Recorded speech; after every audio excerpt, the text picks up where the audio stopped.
پھر جب پاکستان بن جاتا ہے تو استحکام پاکستان کے لیے انہوں نے کیا خدمات انجام دی وہ بھی انہوں نے بات کی۔ پھر پیر امین الحسنات صاحب اور تصوف کے حوالے سے ان کی کیا خدمات ہیں، ان کے کیا خیالات تھے، ان کی کیا روحانی اقدار تھیں، اس کو انہوں نے بیان کیا۔ پھر اس کے علاوہ آخری باب میں بڑا زبردست انہوں نے جو مشاہیر ہیں اور بڑے لوگ ہیں ان کے ذکر کیا کہ پیر امین الحسنات صاحب کے بارے میں وہ کیا ذکر کرتے ہیں۔ ان کی خط و کتابت، پیر صاحب مانکی شریف کی جو خط و کتابت مختلف اکابرین کے ساتھ رہی ہے وہ بھی انہوں نے دے دی ہے، اور اسی طریقے سے جو اہل فکر و نظر ہیں ان کے جو نظریات ہیں پیر صاحب مانکی شریف کے حوالے سے وہ انہوں نے ذکر کیے۔ اس کتاب کے حوالے سے ایک چیز جو میں پروفیسر ڈاکٹر حافظ خورشید احمد قادری صاحب سے عرض کرنا چاہوں گا وہ یہ ہے کہ انہوں نے اس کتاب کے صفحہ نمبر اگر ہم دیکھیں تو 164 اور 165 پر قائد اعظم کے دوسرے صوبہ سرحد کا ذکر کیا جو کہ 1945 میں ہے، اور ایک خاندانی روایت کا ذکر کیا کہ قائد اعظم نے ان کو تحریری طور پہ لکھ کے دیا تھا پیر صاحب مانکی شریف کو کہ پاکستان میں نظام جو ہے وہ اسلام ہی ہوگا، لکھ کر دیا تھا، لیکن ظاہر ہے کہ اس کی کوئی دستاویزی شہادت جو ہے وہ کوئی موجود نہیں ہے، نہ اس کے اندر موجود ہے، خانقاہی روایت ہے اور وہ سینہ بہ سینہ چلی آ رہی ہے۔ مجھے اصل میں حیرت اس بات پر ہوئی کہ اسی کتاب کے اندر جب ہم دیکھتے ہیں تو قائد اعظم محمد علی جناح جب وہاں پہنچے کیا نام ہے صوبہ سرحد پہنچے اور انہوں نے استقبال کیا ہے پیر صاحب مانکی شریف نے اور صوفیہ نے، تو انہوں نے مطالبہ کیا تھا کہ قائد اعظم سے کہ پاکستان میں وعدہ کریں آپ کے اسلامی نظام ہوگا اور یہ ہوگا وہ، تو قائد اعظم نے کھڑے ہو کر جو تقریر کی اس کے چند جملے میں آپ سے بتانا چاہتا ہوں، اور اس سے قائد اعظم کا ویژن آف اسلام جو ہے کہ اسلام کس طرح نافذ ہوگا، یہ بات کہی جاتی ہے نا کہ قائد اعظم پاکستان میں اسلام کا نفاذ چاہتے تھے، اسلام کی بات کی، تمام مذہبی جماعتیں یہ بات کہتی ہیں، لیکن سوال یہ پیدا ہوتا ہے کہ وہ اسلامی نظام کا نفاذ کیا تھا ان کی نظر میں اور کس طرح وہ نافذ ہوتا، اس کو انہوں نے بڑی وضاحت کے ساتھ قائد اعظم نے بیان کیا، تو میں چاہتا ہی ہوں کہ اس کو میں عرض کر دوں۔ اس میں انہوں نے کہا کہ علماء کرام، پیران اعظم، مشائخ ذیشان، آپ کا بہت شکریہ کہ آپ نے بڑی گرم جوشی سے میرا استقبال کیا اور پاکستان کے حصول کے لیے ہر قسم کی قربانی دینے کا وعدہ کیا۔ میں آپ کے جذبات کا انتہائی احترام کرتا ہوں کہ آپ نے سپاس نامے میں مجھ سے پوچھا کہ پاکستان میں کون سا قانون ہوگا۔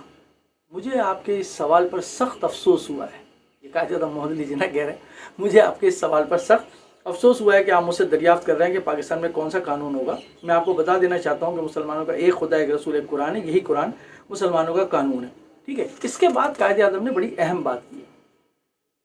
جہاں تک قانون سازی کا تعلق ہے میں آپ پر یہ واضح کر دینا چاہتا ہوں کہ مسلمانوں کا خدا ایک ہے، رسول ایک ہے، قرآن ایک ہے، مذہب ایک ہے، قرآن ہمارے لیے جامع قانون کی صورت میں موجود ہے۔ اس کی روشنی میں قانون ساز اداروں کے رکن آپ کے اپنے منتخب نمائندے ہی ہوں گے،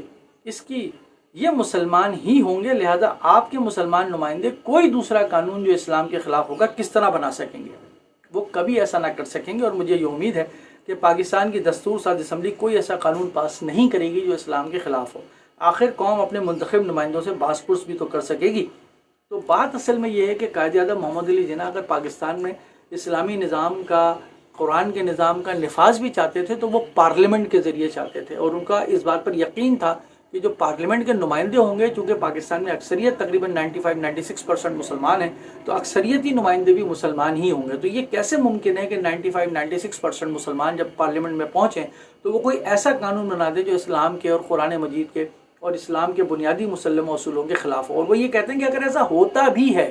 تو آپ لوگ موجود ہیں نا اپنے نمائندوں کا احتساب کرنے کے لیے، عدالتیں موجود ہیں، قانون موجود ہے، انتخابات دوبارہ ہوں گے تو آپ اس کو ریویو کر سکتے ہیں۔ تو بہت ساری چیزیں، تو جناح کا تصور اسلام بالکل واضح تھا، وہ کسی جماعت کو، کسی مذہب کو، کسی عالم کو، کسی جتھے کو جو ہے وہ یہ اختیار دینے کے حق میں نہیں تھے کہ وہ اپنے مرضی کا اسلام جو ہے وہ ٹھونس دے، نافذ کر دے لوگوں کے اوپر، اور جب چاہے دل چاہے جس طرح کا نظریہ اسلام کو اپنا لے اور اس کو نافذ کر دے۔ وہ پارلیمنٹ کے ذریعے جمہوری طریقے سے ووٹ کے ذریعے اگر اسلام کا نفاذ چاہتے تھے تو وہ ووٹ کے ذریعے اور پارلیمنٹ کے ذریعے چاہتے تھے، بحث و مباحثے کے ذریعے چاہتے تھے، تاکہ جو بھی چیز آئے تو وہ عوام کے نمائندوں کی طرف سے آئے۔ اور لیٹ سپوز اگر خدا نہ خواستہ کوئی اس میں غلطی ہو بھی جاتی ہے نمائندوں سے، جو کہ انسان ہے، ہو بھی سکتی ہے، تو اس کے بعد عوام موجود ہیں، عدالتیں موجود ہیں، قانون موجود ہے، پورا ایک نظام موجود ہوگا ملک کا۔ تو یہ کیسے ممکن ہے کہ جناح کی امید تھی، انہوں نے کہا کہ مجھے یہ امید ہے کہ پارلیمنٹ کے جو نمائندے ہیں وہ کوئی ایسا قانون نافذ نہیں، پاس نہیں کریں گے، اور کریں گے بھی تو ظاہر ہے کہ آپ لوگ موجود ہوں گے۔ تو مجھے حیرت اس بات کو ہوئی کہ جناح نے جب یہ بات کہی کہ مجھے افسوس ہے کہ آپ لوگ مجھ سے یہ سوال کر رہے ہیں،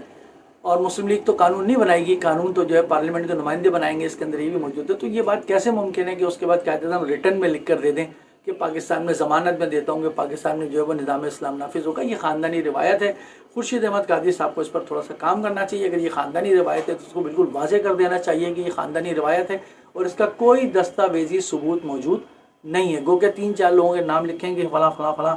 صاحب موجود تھے. صوفی میر احمد کو صرف خان سمیع خان، خان عبدالقیوم خان، میاں محمد شاہ پپی اور فدا محمد خان وکیل کے نام یاد ہیں کہ جب قائد اعظم نے یہ کیا تھا. لیکن یہ دستاویزی روایت نہیں ہے، یہ خاندانی روایت ہے. اور جناح جب اس سے پہلے تقریر میں یہ بات کہہ چکے ہیں تو یہ بات کیسے ممکن ہے کہ جناح اپنے مزاج کے خلاف جا کے اور قانونی جو ان کا نقطہ نظر اور ذہن تھا اس کے خلاف جا کر کے لکھ کر دے دیں. اگر ایسا کوئی دستاویزی ثبوت ہے تو سامنے لایا جائے. بہرحال بہت اچھی کتاب ہے، مبسوط کتاب ہے، ڈیٹیلڈ کتاب ہے. اس کتاب کو آپ ضرور پڑھیے. افق پبلیکیشنز کراچی نے یہ چھاپی ہے، بہت اچھی کتاب چھاپی ہے. بکمال اردو بازار لاہور کراچی. میں اس کا آپ کو پورا ڈیٹیل ڈال دوں گا تاکہ اگر آپ یہ کتاب حاصل کرنا چاہیں تو وہاں سے آپ اس کو ضرور حاصل کر سکتے ہیں. بہت شکریہ.